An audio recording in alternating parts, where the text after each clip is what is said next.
Good day, and welcome to Accenture's third quarter fiscal 2026 earnings conference call. All participants will be in listen-only mode. Should you need assistance, please signal a conference specialist by pressing the star key followed by 0. After today's presentation, there will be an opportunity to ask questions. To ask a question, you may press star then 1 on your telephone keypad, and to withdraw your question, please press star then 2. Please note, today's event is being recorded.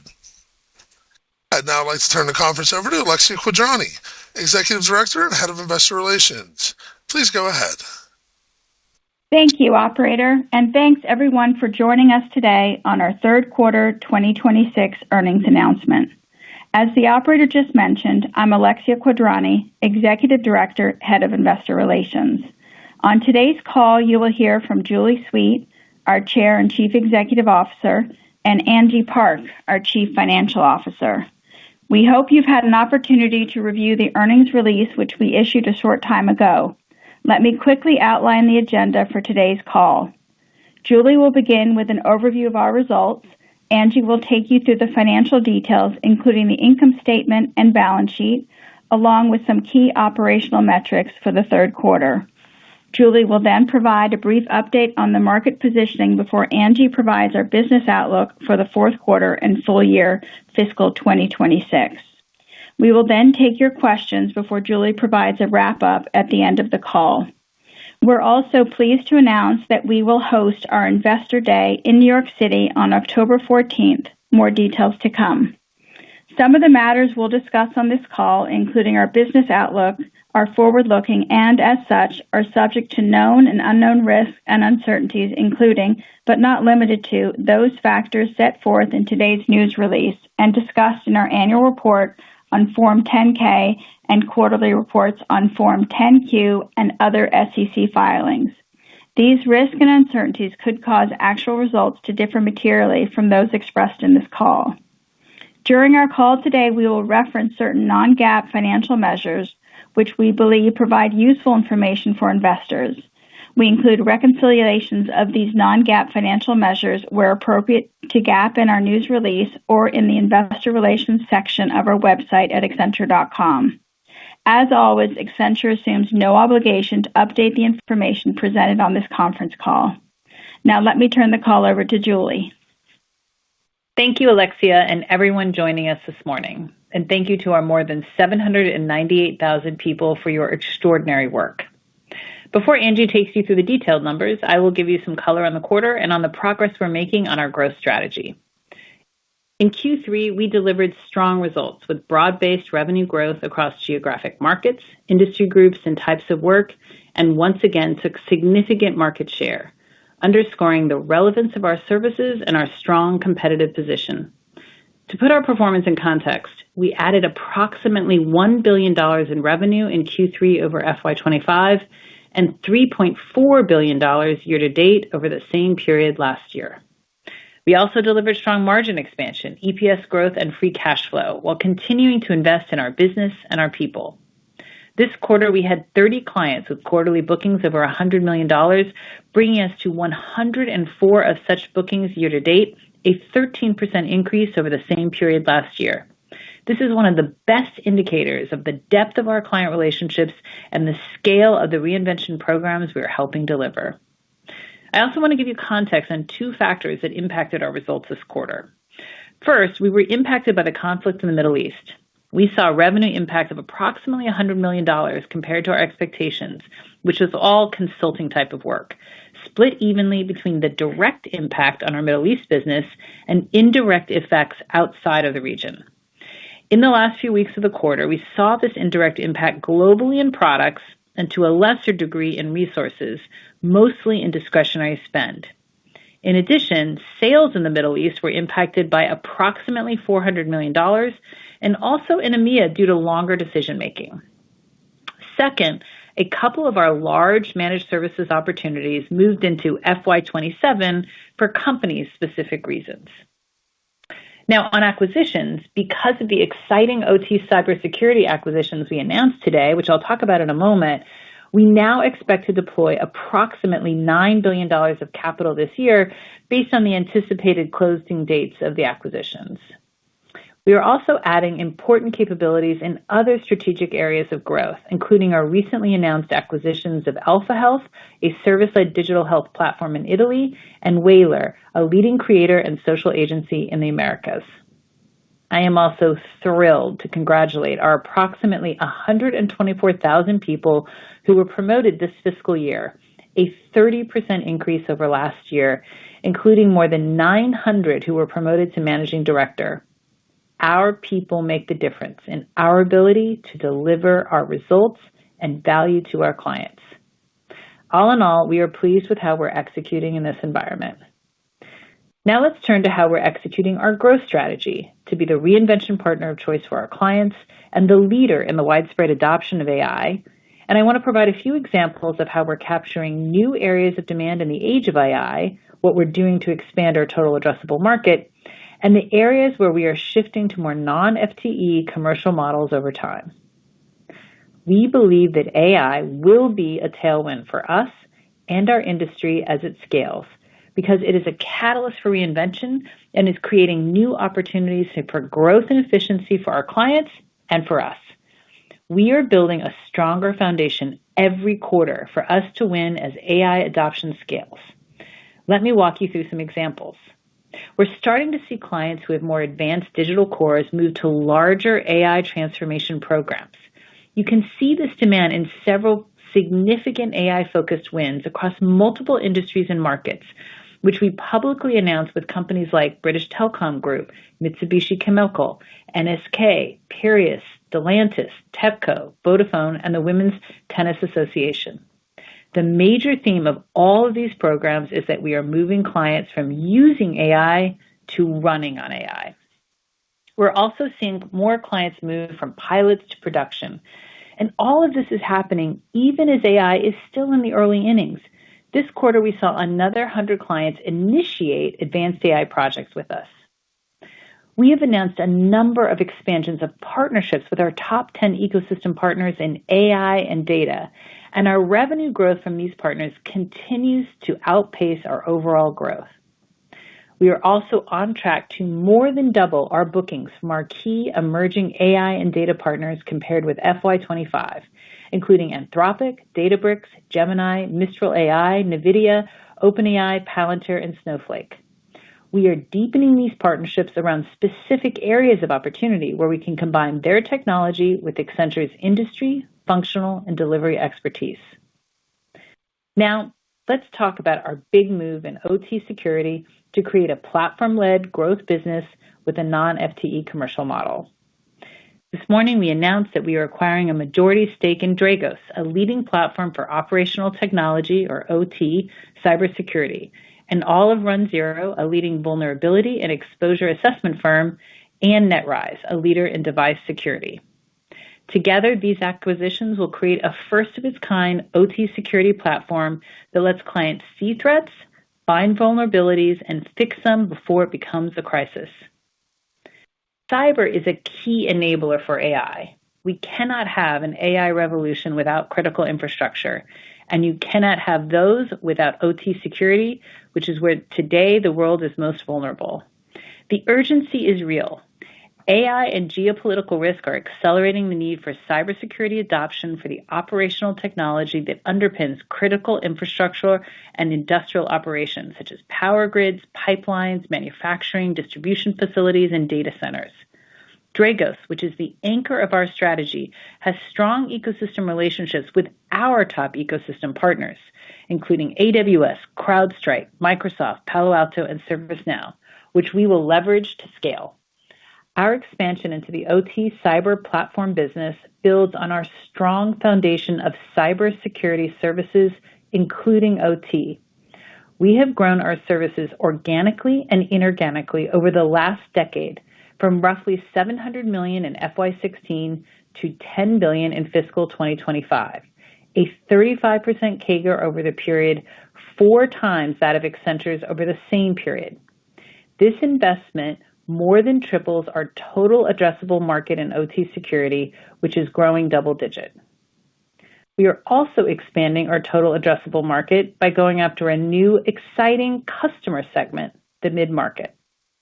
We estimate that the mid-market, which we look at as companies with between $300 million and $3 billion of revenue, is a $240 billion addressable market for us, growing high single digits. That is why we are launching a new business next week called Accenture Edge. This business will embed Accenture's large enterprise expertise and ecosystem relationships in business solutions designed specifically for the mid-market. We see that companies in this segment face many of the same technology, data, AI, cybersecurity, and productivity challenges as large enterprises, but they often need solutions that are faster to deploy, more repeatable, and right-sized for their scale. This segment is also an important priority for our ecosystem partners, which see strong demand and want to partner with us because we can bring scale, consistency, and delivery quality to a fragmented services market. Accenture Edge will also include seamless integration with Accenture's joint venture with Microsoft, Avanade.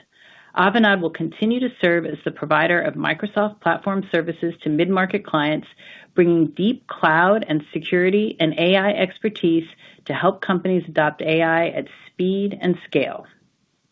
Together, these actions show how we are building a strong foundation for us to win in AI, expanding our addressable market across new growth areas and client segments, and evolving towards more non-FTE revenue over time.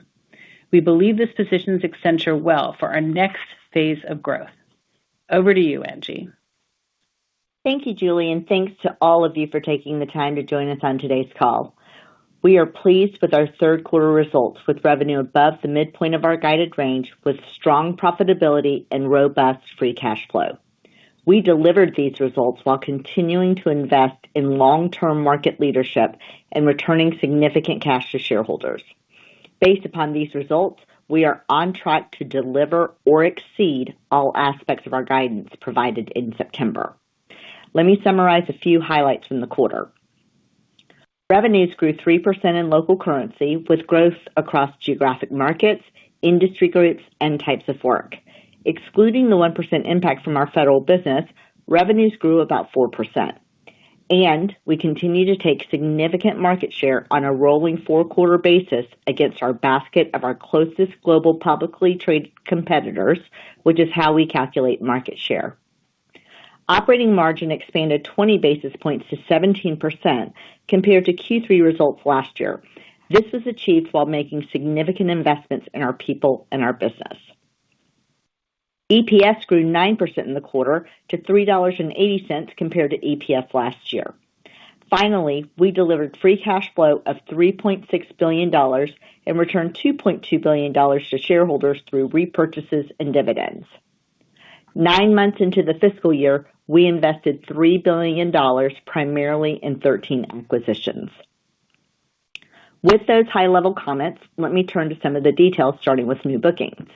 New bookings were $19.3 billion for the quarter, a 2% decrease in U.S. dollars and 3% in local currency, with an overall book-to-bill of 1.0. In Q3, consulting bookings were $10.3 billion with a book-to-bill of 1.1. And in managed services, bookings were $9.1 billion with a book-to-bill of 1.0. Turning now to revenues. Revenues for the quarter were $18.7 billion, a 6% increase in U.S. dollars and 3% in local currency.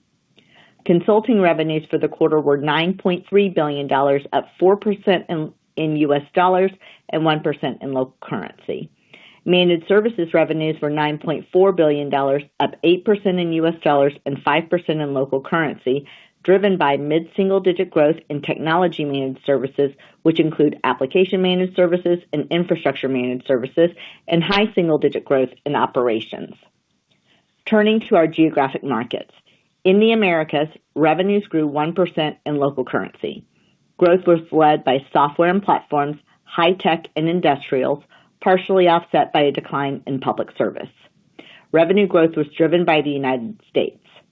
Excluding the about 1.5% impact from our federal business, Americas grew approximately 3%. In EMEA, we delivered 4% growth in local currency, led by growth in public service and software and platforms. Revenue growth was driven by the United Kingdom and Italy, partially offset by a decline in Germany and in the Middle East. In Asia Pacific, Revenue grew 8% in local currency, driven by growth in public service, banking and capital markets, and insurance. Revenue growth was driven by Japan, Australia, and Singapore. Moving down the income statement, gross margin for the quarter was 32.8% compared to 32.9% for the third quarter last year. Sales and marketing expense for the quarter was 9.7% compared with 9.9% for the third quarter last year. General and administrative expense was 6.1% compared to 6.1% for the same quarter last year. Operating income was $3.2 billion in the third quarter, reflecting a 17% operating margin, a 20 basis point increase from operating margin in Q3 last year. Our effective tax rate for the quarter was 24.2% compared with an effective tax rate of 24% for the third quarter last year. Diluted earnings per share grew 9% to $3.80 compared with diluted EPS of $3.49 in the third quarter last year. Days services outstanding were 48 days compared to 46 days last quarter and 47 days in the third quarter of last year. Free cash flow for the quarter was $3.6 billion, resulting from cash generated by operating activities of $3.8 billion, net of property and equipment additions of $186 million. Our cash balance at May 31st was $10.2 billion compared with $11.5 billion at August 31st. With regards to our ongoing objective to return cash to shareholders, in the third quarter, we continued to accelerate our share buybacks and repurchased or redeemed 6 million shares for $1.2 billion at an average price of $198.84 per share. As of May 31st, we had approximately $3.2 billion of share repurchase authority remaining. Also, in May, we paid a quarterly cash dividend of $1.63 per share for a total of $1 billion. This represented a 10% increase over last year. And our board of directors declared a quarterly cash dividend of $1.63 per share to be paid on August 14th, a 10% increase over last year. And year to date, we have returned $8.2 billion in cash to shareholders, which is $1.3 billion more than the same time last year, demonstrating our commitment to shareholder returns. In closing, we remained focused on executing our business and capturing new opportunities for growth while continuing to invest to strengthen our relevance in the age of AI for long-term market leadership. And now, let me turn it back to Julie. Thank you, Angie. When I look at the breadth of work we signed just this quarter across industries and parts of the enterprise, it is staggering. The reason is that we are truly the only company that can cover at scale everything from the AI and technology foundation to reinventing nearly every part of the enterprise. We bring a track record of delivering results for decades and deep, trusted relationships, as seen in the fact that 195 of our top 200 clients have been clients for more than 10 years. We are working with McDonald's, one of the world's most iconic restaurant brands, serving more than 70 million customers every day as we support key elements of their ongoing transformation. Together, we've partnered across the enterprise with a particular focus on finance and people modernization and customer loyalty. This foundation is helping McDonald's become faster, more innovative, and efficient as they continue to grow and stay competitive. Stay tuned for the next Reinvented with Accenture episode on CNBC in the coming weeks, featuring McDonald's Chairman and CEO Chris Kempczinski on how McDonald's is continuing to reinvent for the future. Now let's double-click on demand in the quarter. We saw a few major themes. Clients continue to invest in the foundations needed to scale AI. This includes strengthening their digital core through cloud, data, security, and operating model transformation. A lot of our reinvention work today is helping clients get ready for AI, and data remains a critical enabler, with at least 1 out of every 2 advanced AI projects continuing to lead to a data project. Second, clients continue to look to reinvent faster, leverage our proprietary platforms and expertise, and achieve greater efficiencies and growth, including through managed services across the enterprise. We're seeing the nature of these programs with managed services evolve, with clients asking for more consulting and AI expertise within them, exactly the shift we have been positioning for. Bath & Body Works is a great example of our work in managed services. A global leader in personal care and home fragrance, Bath & Body Works is one of America's most iconic retail brands. They have a strong growth agenda built around their core product lines, brand modernization, and expanded distribution. Delivering on that requires a smarter, more scalable operating model underneath it. We're expanding our partnership to make that possible, consolidating fragmented operations across critical business functions into a unified managed services model with agentic AI embedded throughout and humans in the lead. The result is automation replacing manual effort, faster speed to market, and significant cost savings and productivity gains that Bath & Body Works can reinvest directly into growth. Another area of strong demand are the AI enablers we've been investing in, from capital projects to data centers to LearnVantage to cybersecurity, one of our largest AI enablers. As I mentioned earlier, OT security is one of the hottest areas, driven by AI cyber threats and geopolitical risk. We are seeing that demand in our services business as clients look to protect the physical infrastructure that keeps their operations and communities running. For example, we're helping one of the largest electric utilities in North America secure its electrical grid, protecting power infrastructure that serves more than 10 million people. As utilities modernize and connect more devices across the grid, the cyber threat landscape is expanding rapidly. Operational technology environments like substations and transmission networks have historically had little visibility into cyber activity, making threats harder to detect and slower to resolve. Building on a decade-long cybersecurity partnership, we are extending our work beyond traditional IT into the physical infrastructure. Sensors will be embedded at substations, connecting them to a centralized security operations center for continuous monitoring, and automation will turn raw data into actionable insights. The result is a more secure, resilient grid, protecting the homes, hospitals, and businesses that depend on it every day. Finally, clients with more advanced digital cores are starting to take on larger AI programs, exciting green shoots. These large-scale AI programs are complex, and to make advanced AI work, deep industry and functional knowledge is needed in addition to technology and AI expertise. A great example is BT Group, one of our UK clients where our long-standing relationship is expanding into a new AI partnership for BT Business, the division which provides the connectivity backbone for UK businesses and public services. BT Business manages networks at massive scale and a threat environment that is evolving faster than traditional operating models can keep up with.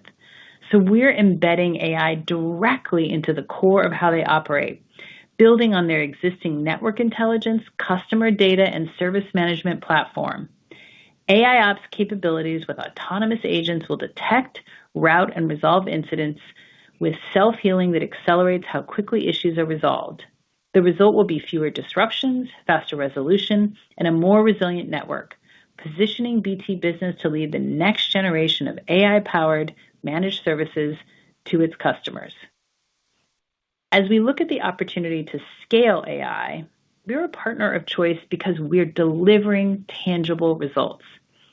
For example, Cox Communications, the largest private broadband company in the United States, worked with us to drive growth and efficiency across marketing, sales, and service.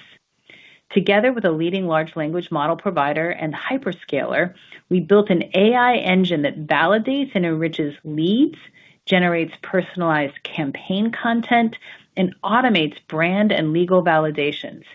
In B2B sales and marketing, conversion rates increased and drove net new revenue. Lead accuracy jumped from 13% to 97%. Campaign speed to market improved by 55%, and marketing content teams are 40% more productive, with capacity freed to drive further growth. This is what AI ROI looks like in practice, not a pilot, but a production-grade commercial engine delivering results at scale.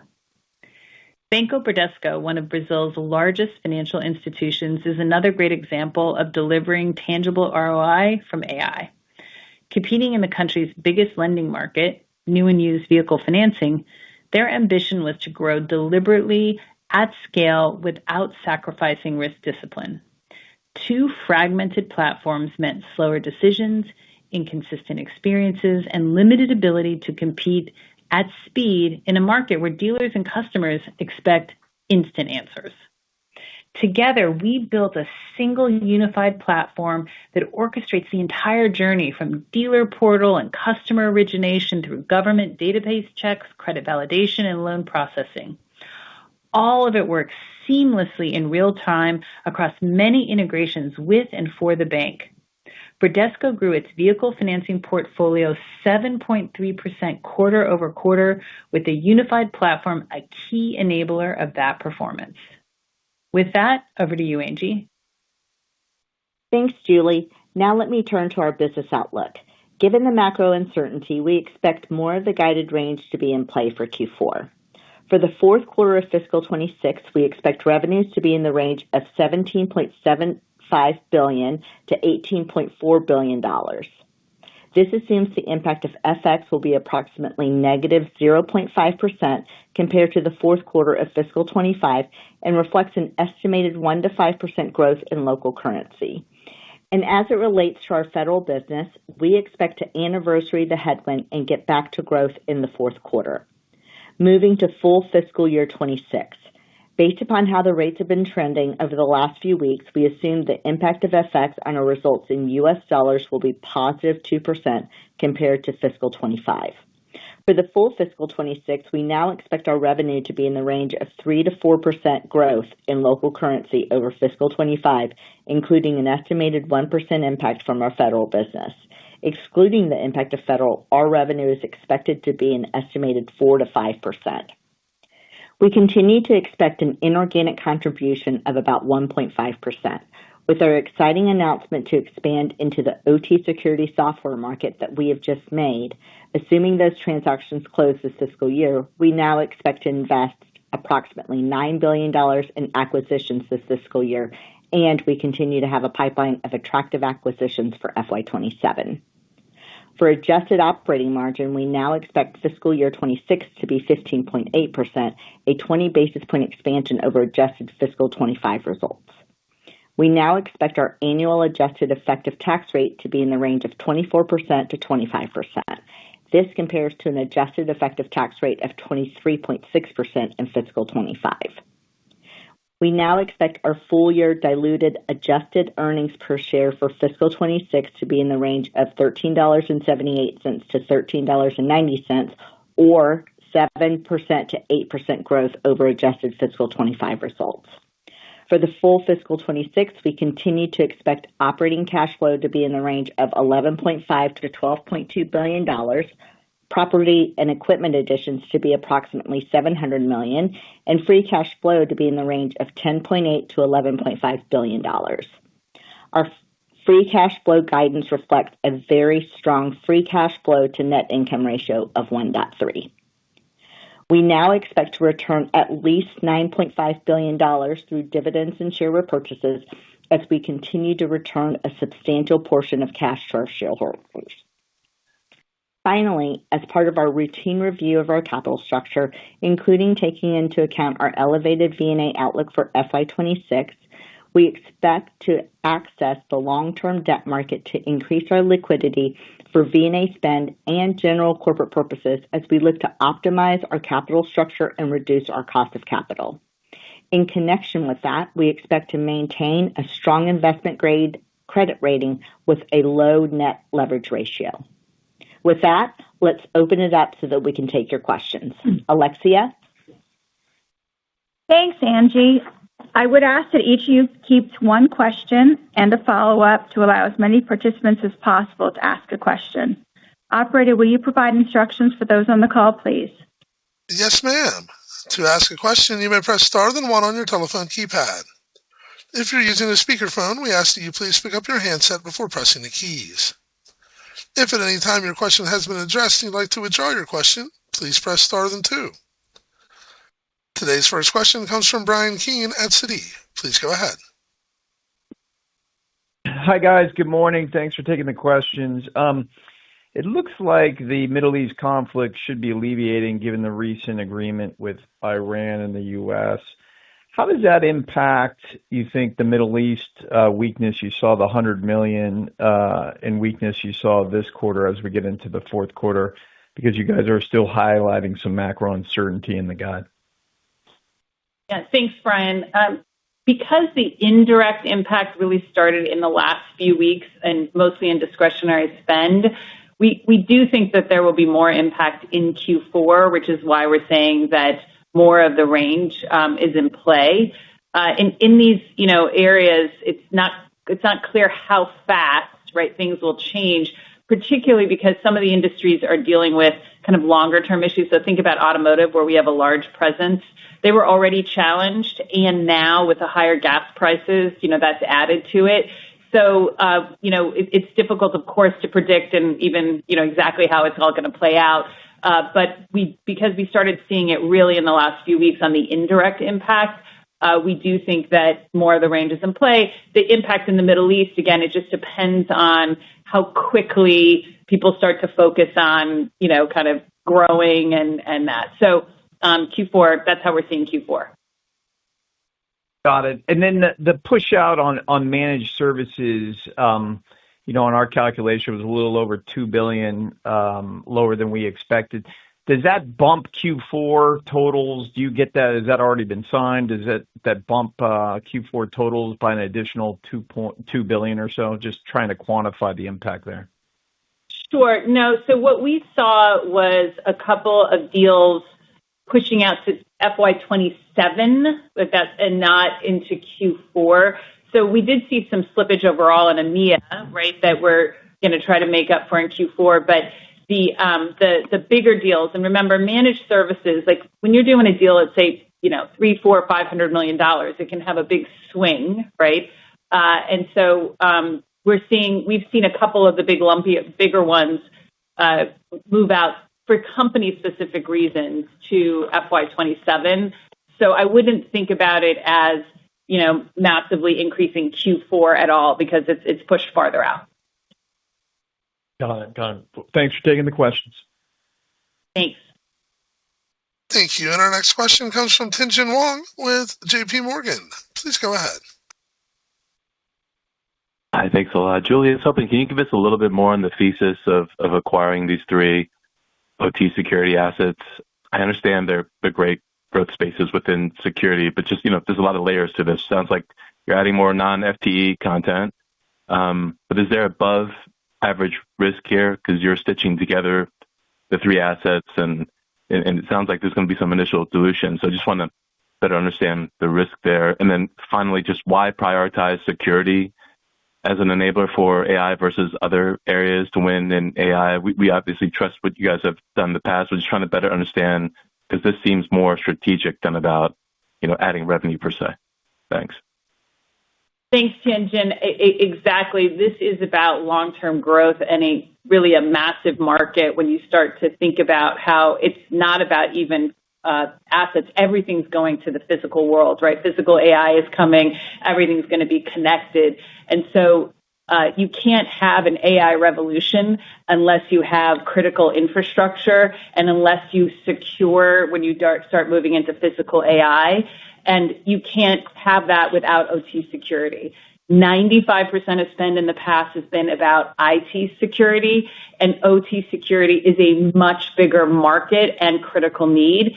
And we're starting from a $10 billion cybersecurity services business that we've built over the last 10 years, organically and inorganically, a 35% CAGR, and we've been in OT security all along. And so one of the things that we do really well is to understand where the technology is going to create demand in our clients. In terms of the platform itself, Dragos has an excellent platform. The addition of NetRise and RunZero is just enhancing an already strong platform.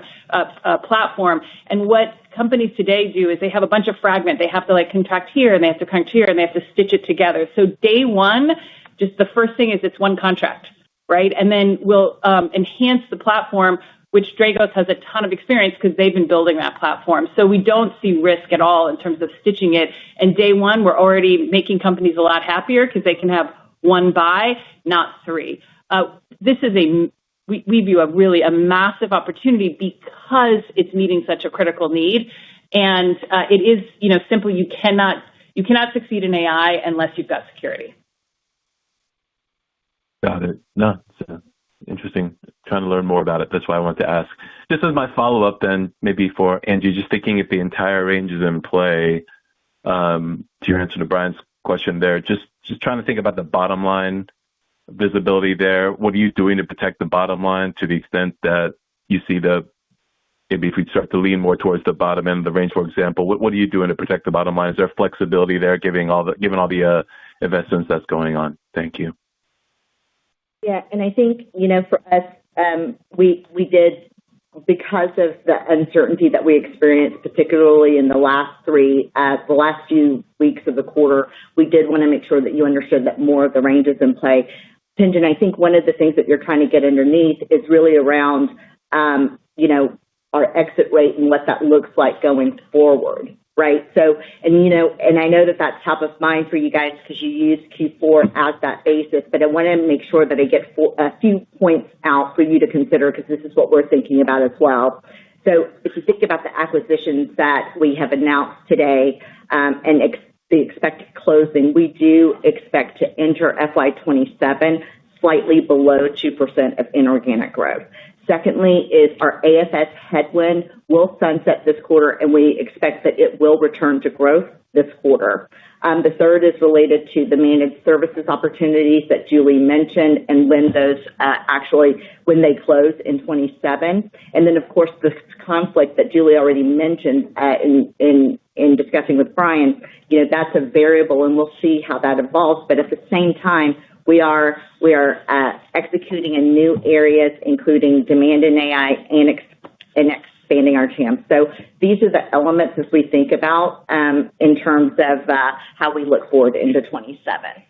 And importantly, within our range for revenue of 1 to 5 for the quarter, margin and EPS, we expect strong overall margin and EPS expansion for the year. That's great. Thank you. Thank you. And our next question today comes from Jason Kupferberg with Wells Fargo. Please go ahead. Good morning, guys. Thanks. So the consulting bookings growth was actually pretty strong in the quarter, and even on an LTM basis, it's pretty solid. But the constant currency revenue growth in consulting has obviously been a bit more tepid. So I'm curious what may be causing a bit of that disconnect. Are there issues with backlog conversion? Has the mix of renewals increased? Other factors? I mean, obviously you talked about the Middle East, but not sure whether that would necessarily be affecting the revenues more than the bookings in this quarter specifically. And again, if we look at it on an LTM basis, it just seems like there's a little bit of a disconnect there. So would love any thoughts. Yeah. Hi, Jason. Good morning. Let me just give you a little bit of context here. So in terms of consulting type of work, we did see it tick down, and it was a result of the indirect and the direct impact of the Middle East. The $100 million that we called out was all in consulting type of work. We do expect in Q4, moving forward into Q4, AFS will return to growth, and we do expect a tick up, which is comprised of both the AFS returning to growth, as well as, we've had 4 consecutive quarters, as you call out, of consulting bookings growth. Yeah, and Jason, the consulting bookings growth is very much driven towards the fundamentals that we continue to see, which is clients saying we really actually have to reinvent, meaning we're not just in our managed services deals looking for, just efficiency. We've seen a 3-quarter trend now of more consulting work in those large programs for managed services because our clients are asking us to help them use AI and change the processes to, do more change management, to really embed new ways of working. And so we're seeing that consulting grow in a lot of these larger deals that also include managed services. And it's a direct result of our strategy that says this is not a technology play, it's a business play. Understood. Okay. And then just to follow up on Q4, so at the midpoint of the 1 to 5 range, are you assuming a similar $100 million headwind as you saw in Q3? And if you can just parse out your expectations on consulting for managed services growth for Q4, that would be great. Thanks again. Hey, Jason. So overall, the impact that we saw was really at the latter part of the last few weeks of the quarter, and so we expect that to continue for the full of Q4. So that is factored into what we expect, and then overall for the year, we expect consulting to be in the low single digits and managed services to continue to be in the mid-single digits. Operator, next question, please. Yes, ma'am. And our next question comes from Kevin McVeigh at UBS. Please go ahead. Great. Thanks so much. Hey, with the $9 billion M&A, that's obviously up from $5 billion. Is there any way to think about how that settles in 2027 in terms of the dollar contribution of that? And then what type of growth is associated with those acquisitions? Hi, Kevin. Good morning. So overall, with the $9 billion of acquisition spend, as we look forward into 27, based upon the timing of when these close and the profile of the acquisitions themselves, we look to enter FY27 with slightly under 2% of inorganic contribution from these deals.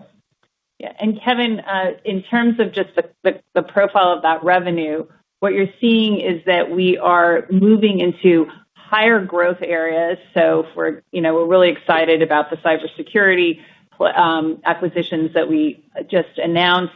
That's $208 million ARR growing at 48%. So that's just an example of how we're using the acquisitions to move into higher growth areas, and they have a different profile in terms of their commercial models. So one of the things that I've said consistently is that in things that our clients have been buying in services for a long time, it's going to take a while to change the buying patterns, which is why but it's much easier to go into new categories or to provide new kinds of value and switch to non-FTE models. And so you've seen that with what we just did with cybersecurity. You saw that with UCLA. We announced Alpha Health this week in Italy. That's also a services and platform combination. And so we're going to continue to move ourselves into non-FTE in part by these acquisitions that will then drive organic growth. That's helpful. And then I guess with the shift to Accenture Edge, any thoughts as to go to market? Is it similar to kind of the traditional? Should we expect similar mix of consulting versus managed services? And does that impact the Microsoft relationship at all? No, in fact, it should amplify that because we're really going to go after, we've done a great job with Microsoft, and we now are even putting more resources into focusing on the mid-market. And so there's going to be a lot of pull-through, across the board. So Avanade has been, super successful. We have been making some acquisitions in this area. The way we go to market there is really ecosystem-led. But what we can now do is say we're in, with one system partner and there's another opportunity, it's much easier to pull them in, which is why we think it'll amplify what we're doing with Avanade. And there's a seamless integration to make sure that that's what we're doing. But we're also doing it in a much more efficient and focused way because our clients in the mid-market don't need the same client coverage model that we use for larger enterprises. And that's what's really exciting about this. And when you think about it, the industry has had this challenge now for a few years on discretionary spend, which is really smaller deals. And going into the mid-market in a big way is going to allow us to structurally kind of offset the challenge on the discretionary spend for large enterprises through this. So we're really excited. It's obviously early days, but we've got a great track record with Avanade, and we think it'll amplify Microsoft and the other ecosystem partners that the mid-market needs. Great. Thank you. Thank you. And our next question today comes from Jim Schneider at Goldman Sachs. Please go ahead. Good morning. Thanks for taking my question. I was wondering if you could maybe comment broadly on the client budgetary impact you're seeing from AI infrastructure spending and token spending specifically, in terms of upward pressure on their budgets, and what impact are you seeing on sort of what you view as to be your addressable TAM in terms of services and even software, and are you seeing any kind of change that would kind of drive some moderation in that infrastructure spending to benefit you in the coming quarters? Yeah. So Jim, the one of the things we're clearly seeing, in fact, we have a whole practice that we're starting to grow now, is on how to help clients optimize their use of tokens.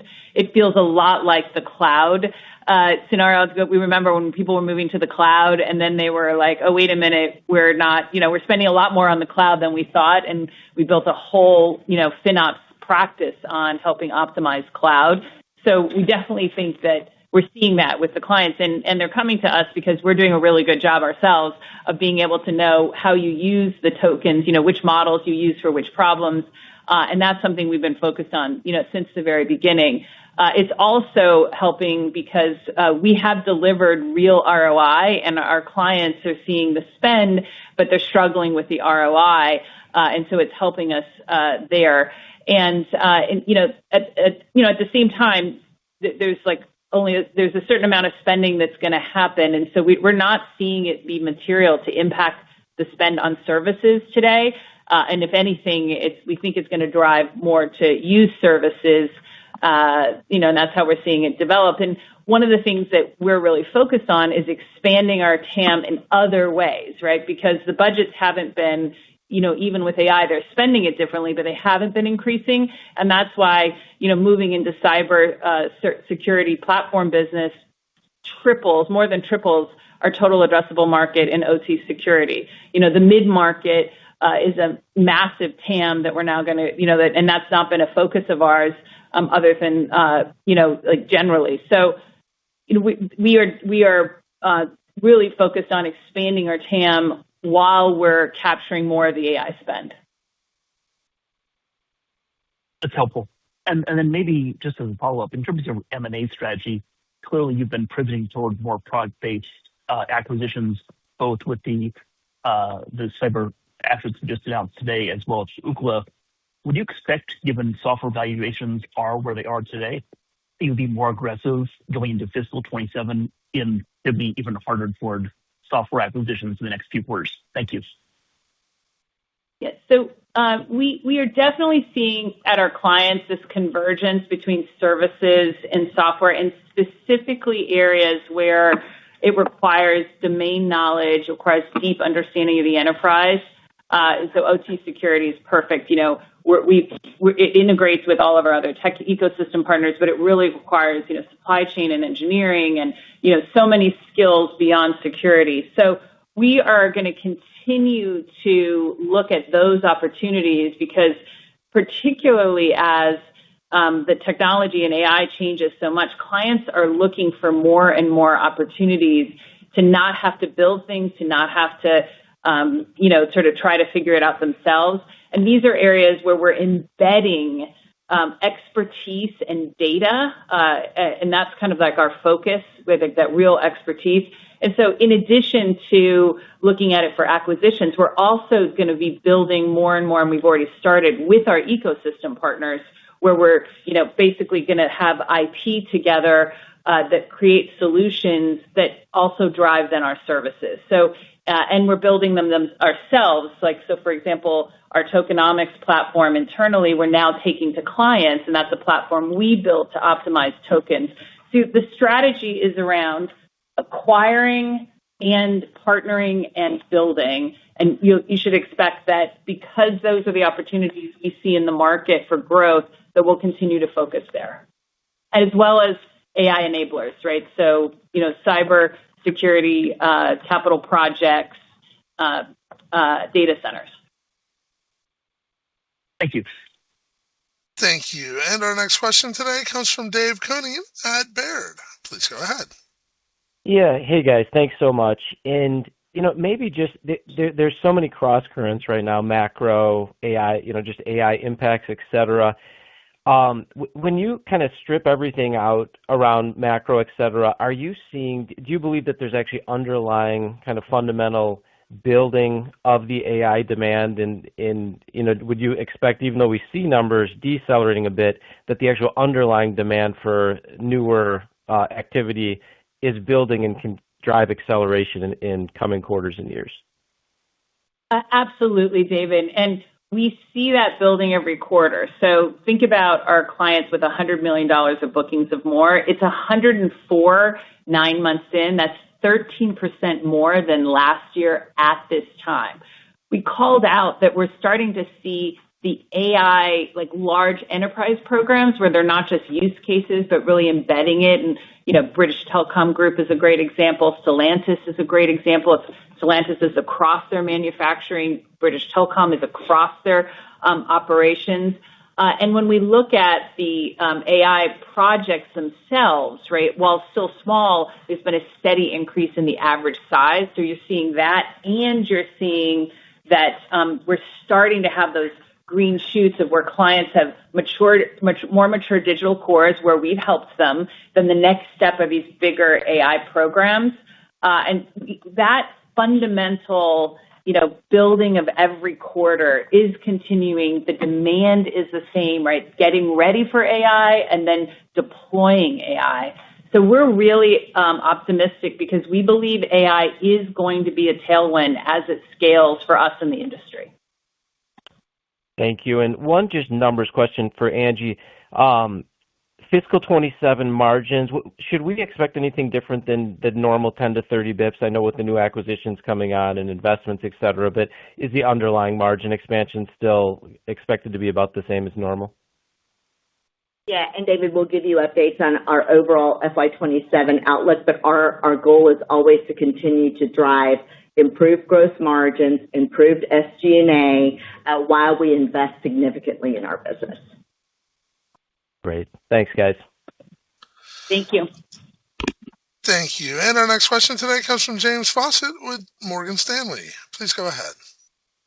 I wanted to just spend a moment to sensitize us to the fourth quarter. I hear you very loud and clear that there's a wider potential range. At the same time, we're getting almost 2% of inorganic contribution plus a recovery in federal services.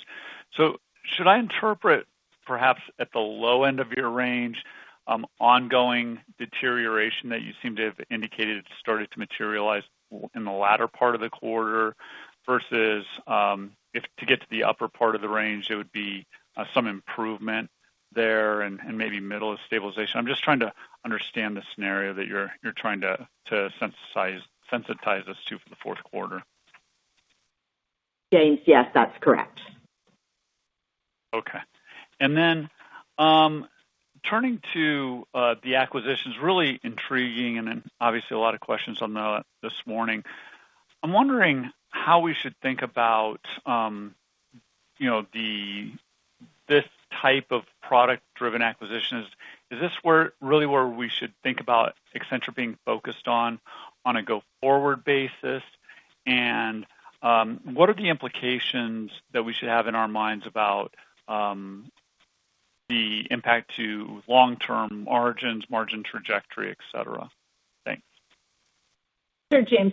So first of all, our acquisitions are going to continue to be a mix of services and products, right? We are skewing, however, toward where we see the demand, which is in areas where we uniquely have the domain expertise the clients needed. It's usually triggered by AI. And that's what we're seeing. So we're skewing our acquisitions to where we see the biggest growth opportunities right now, and where we see the biggest growth opportunities on the product side are in these areas that are being triggered by AI. And I'll talk about valuations in a minute. But we're also continuing to do services acquisitions, but again, in the higher growth areas. And we have seen higher valuations even for the services acquisitions like the data centers, but it's also paying off for growth, right? So if you think about what we did with DLB Associates, that acquisition, they're growing very high double digits, right? So think about our acquisitions as getting into higher growth areas, meeting where the biggest opportunity is, and shifting us to more non-FTE. So the valuations on the services we're seeing are ticking up because they're in demand, and then we have different valuations for software and products, and we're being very transparent so that you can understand. And by the way, like Angie never gives you something early for 27, and we wanted to give you that on the acquisitions to kind of help you think about the impact. All right, operator, we have time for one more question, and Julie will wrap up the call. Yes, ma'am. Our final question comes from Jamie Friedman at Susquehanna. Please go ahead. Hi, good morning, and thank you for the additional disclosures here, especially around security. I had a question about consulting. The consulting book-to-bill was solid again. It was over 1.1 this quarter. It was 1.3 last quarter. I know there could be some FX in there, but that's despite some of the headwinds you called out, Angie. So I was wondering if you could unpack some of the consulting by type of work. For example, technology consulting, strategy consulting. You mentioned change management, Julie. And it must be a dynamic time to be a consultant. So I was wondering what parts of consulting you're seeing particular demand for. Sure, Jamie. So first of all, our clients really do buy solutions, and so we don't think of it as like strategy or this kind of. And so, but I think what you're getting at is sort of like what are the types of areas. So, for example, digital manufacturing, cybersecurity, change management embedded in bigger programs, marketing because it's driving growth. And so think about what's driving this is where clients can get more growth and or efficiency. So of course our costs, consulting is also going up. Like how do you look across the enterprise? So it's pretty broad based in terms of like the functions, but it's all places where you can really get an ROI. So, clients are very focused on whatever the kind of work, whether it's AI or not, in tangible results. And, look, that's why clients come to us, right? When you have clients doing $100 million bookings, you don't sign those kinds of deals unless you have confidence that you're going to get results. And that's a real theme in our competitive differentiation and why we're taking market share is across the board. Clients are focused, whatever kind of work, on clear ROI. Thank you. And then for my follow-up, last quarter, Q2, you had a disclosure about 2025 fixed price at 60% of work. Can you talk about the evolution of fixed price? Is that type of work in particular demand, and how the margin characteristics of fixed price may compare to the other dimensions of the company? Thank you. Hey, Jamie, let me take that.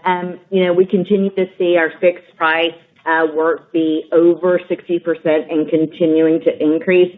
There's no real difference as we look at it by type of work. It's in the similar zone for both consulting as well as managed services. And obviously you see that play out in our margins overall as well. So margin's not a big difference that I would call out relative to fixed price versus the other commercial constructs. But it is embedded in our 20 basis points of expansion for the year. So thank you, everyone. In closing, I want to thank all of our shareholders for your continued trust and support. And I want to thank all of our reinventors for everything you do every day for our clients and our communities. We'll talk to you next quarter. Thank you. That concludes today's conference call. We thank you all for attending today's presentation. You may now disconnect your lines and have a wonderful day.